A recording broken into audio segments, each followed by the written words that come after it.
एक फुल नि र एक मान्छे अटिहाल्छ कसैले 2-3 फुल नै राखेको छ यहाँ चाहिँ मान्छे गाड्ने है गाइस मान्छे मरिसकेपछि चाहिँ यसरी चाहिँ जमिन किन्छन् सानो जमिन भाग अपोइन्टमेन्ट लिएर ओनरसँग कोही चाहिँ अब रिजर्भ पनि गर्छन् अब एउटाको श्रीमान मर्या भने चाहिँ बित्या भने चाहिँ अब म पनि यहीँनिर आफ्नो कपन दप्नाउँछु भनेर चाहिँ रिजर्भ पनि गर्छन् यस्तो छ अमेरिकामा चाहिँ यताको त अब सिन पनि राम्रो हुन्छ अब कोही आउँछन् आफ्नो फ्यामिलीलाई सम्झिँदै पूजा गर्दै आउँछन् हेर्न सक्नुहुन्छ यस्तो छ फुल राखेको छ कसैले त राम्रो बनाएको हुन्छ कसैले यस्तो कसैले युएस झन्डा नि राखेको छ देख्न सक्नुहुन्छ है हो झन्डा पनि छ युएसको यो चाहिँ अमेरिकाको हवाई स्टेटमा हो यो सिन पनि दामी छ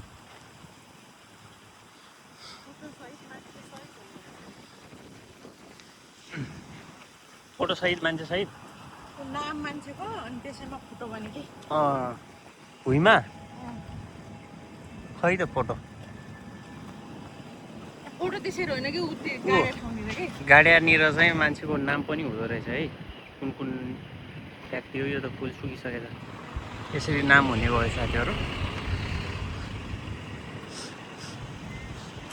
मान्छे खाडलमा हाल्न पनि गर्नुपर्ने भयो यता चाहिँ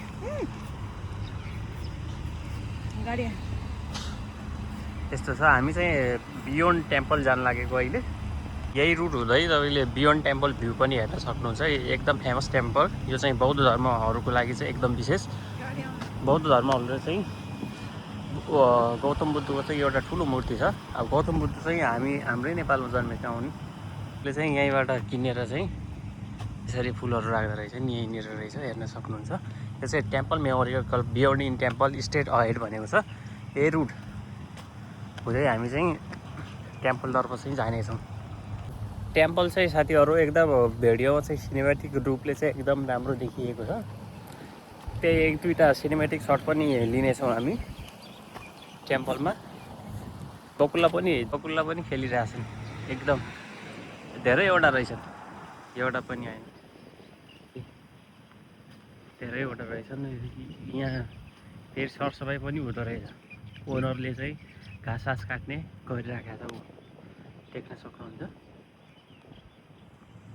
सबै जिम्मेवारी चाहिँ त्यसकै हुन्छ कि ओनरको घाँस फलाएपछि गरे चाहिँ एकचोटि चाहिँ किन्नै पर्ने हुन्छ यसलाई सानो जमिनको टुक्रो पनि मान्छे खाडल पनि किन्नुपर्ने यहाँ चाहिँ हामी पैदल यात्रा गर्दै बियोन्ड टेम्पल नजिक चाहिँ पुग्दैछौँ एकदम क्लाइमेट पनि राम्रो छ हरियाली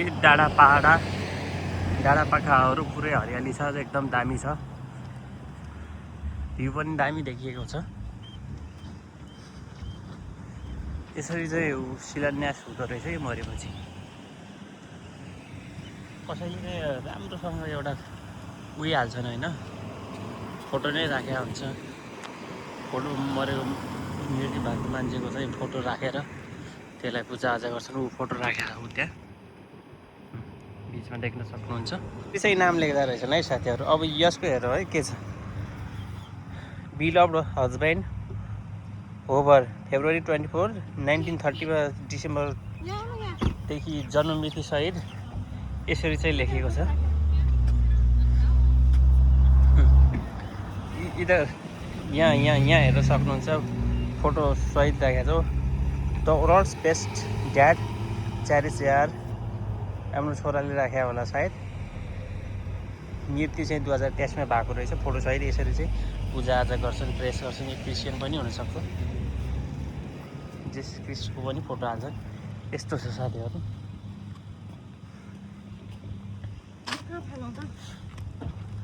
अब हेर्न सक्नुहुन्छ सिन चाहिँ एकदम दामी के दामी सिन छ यहाँको मान्छेले इन्जोय गर्छ आजको मायो पैसा आजै आएको सबै सक्नुहुन्छ साथीहरू अब यहाँ चाहिँ बच्चा को मृत्यु भएको हुनसक्छ, त्यही भएर गाडी साडी त्यसको खेलौनाहरू चाहिँ राखेको छ कि हेर्नु त फेरि राखेको छ। त्यसको मनपर्ने खेलौनाहरू सबै राखेको छ।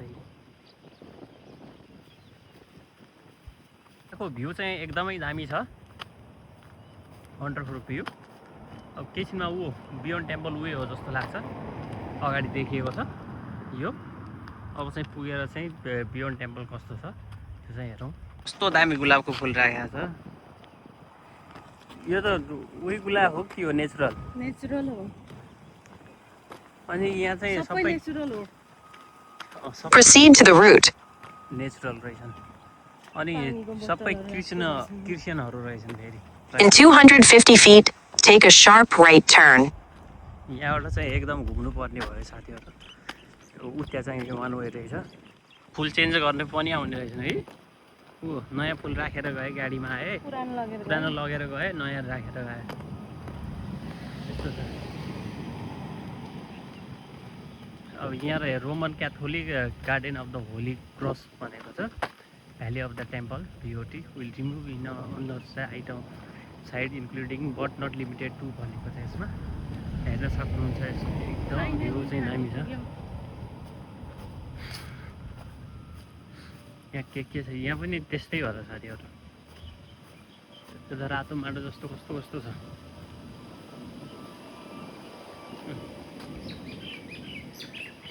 बिरालोको पनि चित्र रहेछ, यता के रहेछ। यहाँ पनि मान्छे खाडल गरेको रहेछ। हेर्न सक्नुहुन्छ, चित्रसहित चाहिँ फोटोसहित हालेको छ। यहाँ कुकुरको बिरालोको पनि राखेको हुँदो रहेछ कि।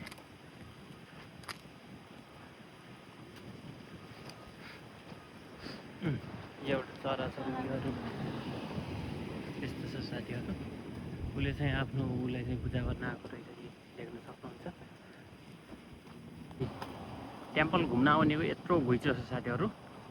यहीँ नजिकै छ टेम्पल, एकदम भिडभाड छ, एकदमै भिडभाड हुँदो रहेछ यता। यी चाहिँ बौद्ध धर्म मान्नेहरू भनौँ। उता पनि मान्छे एकदम खाडल गरेको उता पनि रहेछ है। एकदम पुरै एरिया सेम रहेछ। देख्नुभयो घन्टी बजाएको, बेल बजाएको।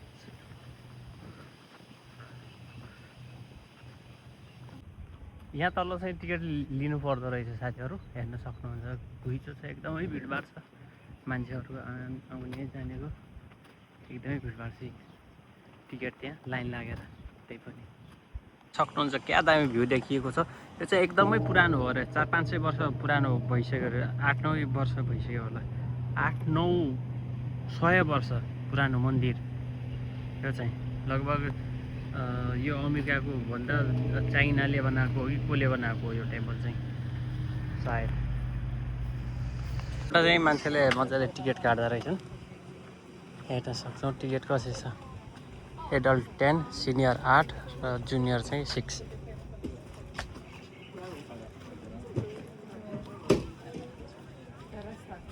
यसो टिकट रेट एडल्टलाई $10, सिनियर 8, चाइल्ड 6, पार्किङ 6, 10, $20, $2.50। टिकट पनि ल्यायौँ। टेम्पल पनि एकदम घुम्छौँ र देखाउनेछौँ, हेर्नु होला दिनसम्म।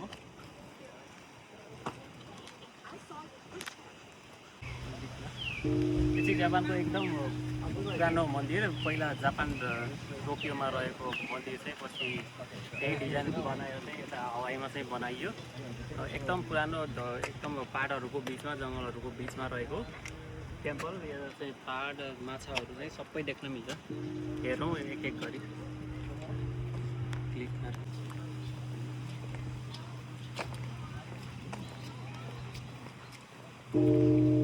यहाँ चाहिँ गौतम बुद्धको मूर्तिहरू पनि छ थुप्रै। माछाहरू देख्न सक्नुहुन्छ कलरफुल।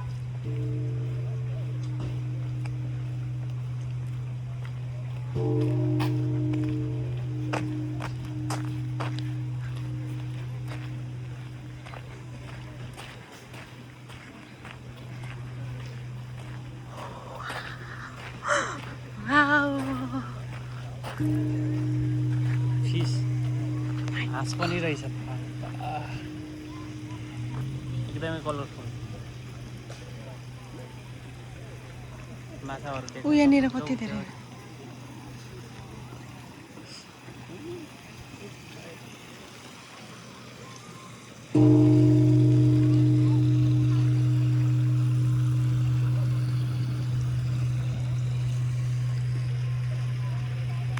बेल पनि छ मान्छेहरू बजाउँछन् मजाले देख्न सक्नुहुन्छ गौतम बुद्धको हो यत्रो बेल चाहिँ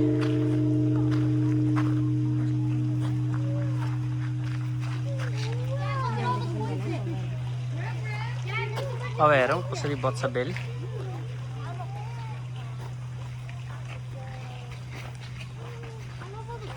हेरौँ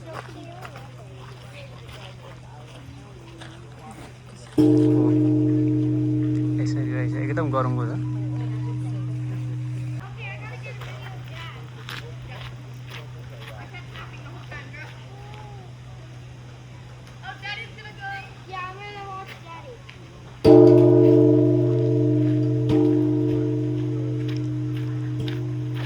एकदमै हटको रहेछ त्यति गरमको चाहिँ रहेन साथीहरू एकदमै हल्को रहेछ म सोचेको थिएँ अब उड हो एकदम गरमको हुन्छ त्यस्तो छैन चाहिँ हामी यता के छ त्यो हेरौँ हाँस र माछाहरू पनि यता पनि रहेछ एकदम पुरानो माछा जस्तो छ हाँस पनि छ यता यो चाहिँ अब यहाँ पनि त्यस्तै रहेछ यहाँ भित्र बाहिर जाँदो रहेछन् माछा चाहिँ दौडा रहेछन् सबैतिर चाहिँ यस्तो रहेछ अनि चाहिँ यो टेम्पल भइहाल्यो बाट इन्टर इन्डिया यो चाहिँ फुल अब गौतम बुद्धका अरू के हुन्छन् लगाएको छ साथीहरू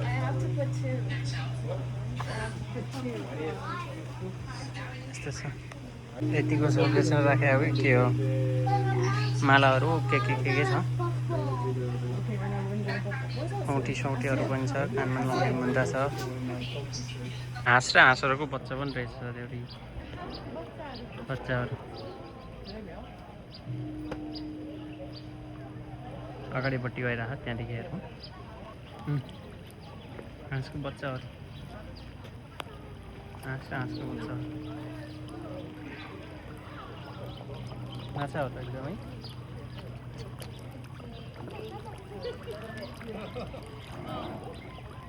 कस्तो दामी माछा